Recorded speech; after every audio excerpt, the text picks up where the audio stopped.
जय हिंद दोस्तों, वंदे मातरम। भंडारों में अक्सर एक ना एक सब्जी ऐसी ज़रूर होती है जो कि काफ़ी फेमस होती है। ऐसे में आलू की सब्जी, अगर भंडारा की बात करें तो भंडारे वाले आलू की सब्जी अलग ही लेवल की होती है। ठीक उसी तरह से स्पेशल ऑप्स जो है ना, वेब सीरीज़ की दुनिया में एक अलग ही पहचान रखता है। और जब स्पेशल ऑप्स की बात करेंगे तो यहाँ पर आलू की जगह आ जाते हैं हिम्मत सिंह। मतलब हिम्मत सिंह के बिना आप स्पेशल ऑप्स की इमेजिनेशन भी नहीं कर सकते। के मेनन ने हिम्मत सिंह के किरदार में इतना बड़ा इम्पैक्ट इस शो के ऊपर छोड़ा है। और कितना बड़ा इम्पैक्ट छोड़ा होगा आप इस बात से अंदाज़ा लगा सकते हैं कि मेकर्स को सीज़न 2 की बजाय सीज़न 1.5 बनाना पड़ गया, जो कि सीज़न 1 के आगे की कहानी नहीं है बल्कि पीछे की कहानी है। और इसमें हमें ये बताया गया है कि भाई हिम्मत सिंह के किरदार को किस तरीके से बिल्टअप किया गया। अब जब इस सीज़न की घोषणा हुई थी, ट्रेलर सामने आया, तब मुझे एक ऐसी उम्मीद थी कि भाई एक बड़ी सीरीज़ देखने के लिए मिलेगी। हिम्मत सिंह के पूरे जीवन काल में उन्होंने जो भी कुछ किया है, जिस तरीके से वो एक रॉ के एजेंट बन पाए, जो कि रिटायरमेंट की बिल्कुल कगार पे खड़े हुए हैं, उसकी पूरी कहानी देखने के लिए मिलेगी। लेकिन इसके उलट मेकर्स ने एक अलग ही लेवल का दिमाग चलाया और उन्होंने सीज़न 1 को एक छोटा सा एक्सटेंशन दे दिया। मतलब जो सवाल सीज़न 1 में अधूरे छूट गए थे हिम्मत सिंह को लेकर, उन सभी सवालों का जवाब उन्होंने बहुत ही संक्षिप्त तरीके से सिर्फ 4 एपिसोड की सीरीज़ में दिया है। और सबसे अच्छी बात तो यह है कि उन्होंने यहाँ पर किसी के भी कैरेक्टर बिल्डिंग में कोई टाइम वेस्ट नहीं किया है। मतलब सीज़न 1 की जो पेस थी, आपको उसी पेस को पकड़ना पड़ेगा और 1.5 के साथ आगे बढ़ना पड़ेगा। तो अब ज़रा समझते हैं कैसा क्या है ये सीज़न, क्या इसके रिव्यूज़ हैं जो कि मेरी नज़र में आप लोगों के लिए सही होना चाहिए। और आखिर में बात करेंगे लोगों के परफॉर्मेंस के बारे में। पिछले साल हम लोग हिम्मत सिंह से मिले थे, एक रॉ अधिकारी जो किसी रूल बुक या फिर किसी प्रोटोकॉल को फॉलो नहीं करता, बस जानता है कि देश को सुरक्षित रखने के लिए अपना काम कैसे करना है। रिटायरमेंट के कगार पर वो खड़ा हुआ है, एक ऐसे मामले को सुलझा देता है जिसने उसे लगभग 2 दशकों तक, मतलब 20 सालों तक सोने नहीं दिया। अब जैसे जैसे हम आगे बढ़ते हैं, मतलब पीछे की तरफ जाते हैं, क्योंकि 1.5 हमें उस समय में ले जाता है जब हिम्मत सिंह नहीं थे। और वो क्या है जो उनको एक सबसे घातक रॉ एजेंट बना देता है, ये सभी सवालों का हमें जवाब मिलेगा।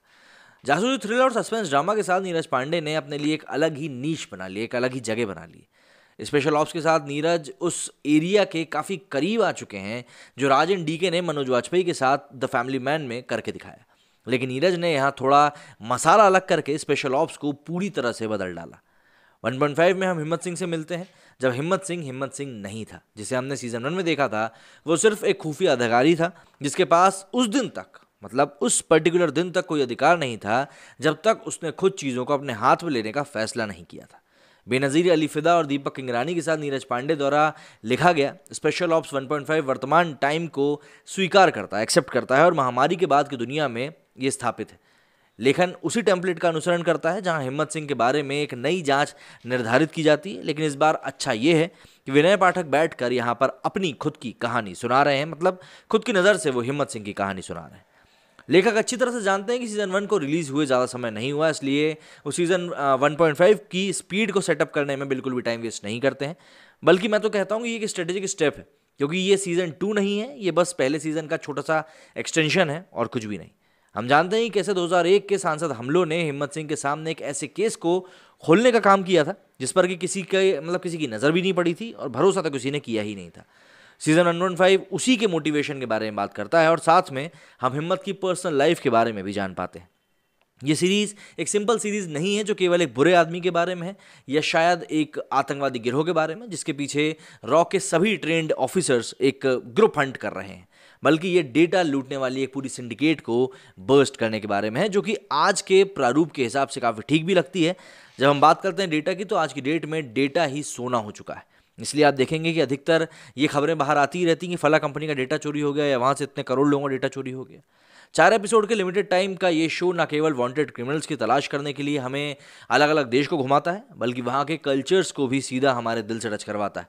एग्जाम्पल के लिए कैसे मॉस्को में एक आर्ट स्कूल जो कि थिएटर के रूप में जाना जाता है, वो रियलिटी में जासूसों और हत्यारों को ट्रेन करता है। ऑब्वियस सी बात है, ये फेक हो सकता है, लेकिन कहानी के लिहाज से ये एकदम 100% फिट बैठता है।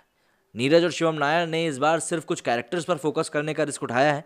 पहले सीजन की तरह इसमें बड़ी स्टारकास्ट पर फोकस नहीं किया गया है और ना ही उनके बैकग्राउंड बिल्डिंग में फोकस किया गया है। मतलब ये आपको कहीं कहीं थोड़ा इरिटेट कर सकता है, बट अगर आप इस सीजन को देखें, इसके 4 एपिसोड्स को देखें, तो आपको कहीं ना कहीं ये जस्टिफाई होता हुआ भी दिखेगा।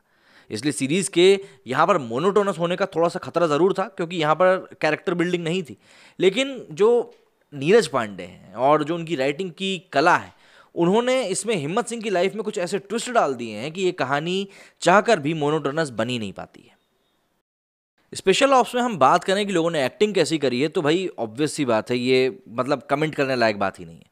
बस मुझे बात बस एक ये थोड़ी सी डाउटफुल लगती है कि क्या नीरज पांडे ने अपने जितने भी स्टार्स थे उनको पूरे शो में सबसे रहस्यमय तरीके से आंखें दिखाने के लिए मतलब इन्फॉर्मेशन दी थी कि भाई आपको ऐसा ही करना है। मतलब एग्जाम्पल के लिए विनय पाठक को ले लें तो उसके चेहरे को देखो, आप ये कतई मतलब बिल्कुल भी पता नहीं लगा सकते कि ये आदमी वाकई में सच बोल रहा है या हिम्मत के साथ हाथ मिलाकर कोई तीसरी ही चाल चल रहा है। के मेनन के बारे में बात करें तो वो के मेनन है और उनको पता है कि उनको अपना काम किस तरीके से करना है। उनके अभिनय प्रदर्शन में आपको एक भी खामी नहीं दिखेगी।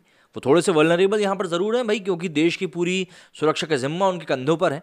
तो यहाँ पर उनका टूटना तो कहीं से कहीं तक भी पॉसिबल है नहीं। मतलब कई सिचुएशंस में आपको ऐसा लगता है कि शायद यहाँ पर उनकी एक्टिंग उतनी अच्छी नहीं होगी, लेकिन वहाँ पर भी आप देखोगे कि वो किस तरीके से खुद को ढाल लेते हैं उस एक कंडीशन।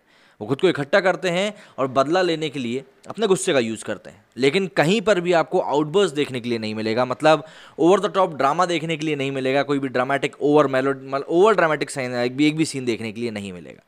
एक एक्सपीरियंस्ड अभिनेता को हम किस तरीके से पहचान सकते हैं वो यहाँ पर आपको के मेनन की एक्टिंग को देखकर पता चलेगा। बात करें आफ्ताब शिवदसानी की, तो यहाँ पर उनका एक स्पेशल अपीयरेंस है और वो काफ़ी अच्छे तरीके से काम करते हैं। और यहाँ पर आफ्ताब को एक बात और समझनी चाहिए कि भाई अब यही उनकी लाइन है और उनको इसी तरीके प्रोजेक्ट्स को भी चूज़ करना चाहिए। गौतमी कपूर वही एक पॉजिटिविटी लेकर आती हैं अपने साथ।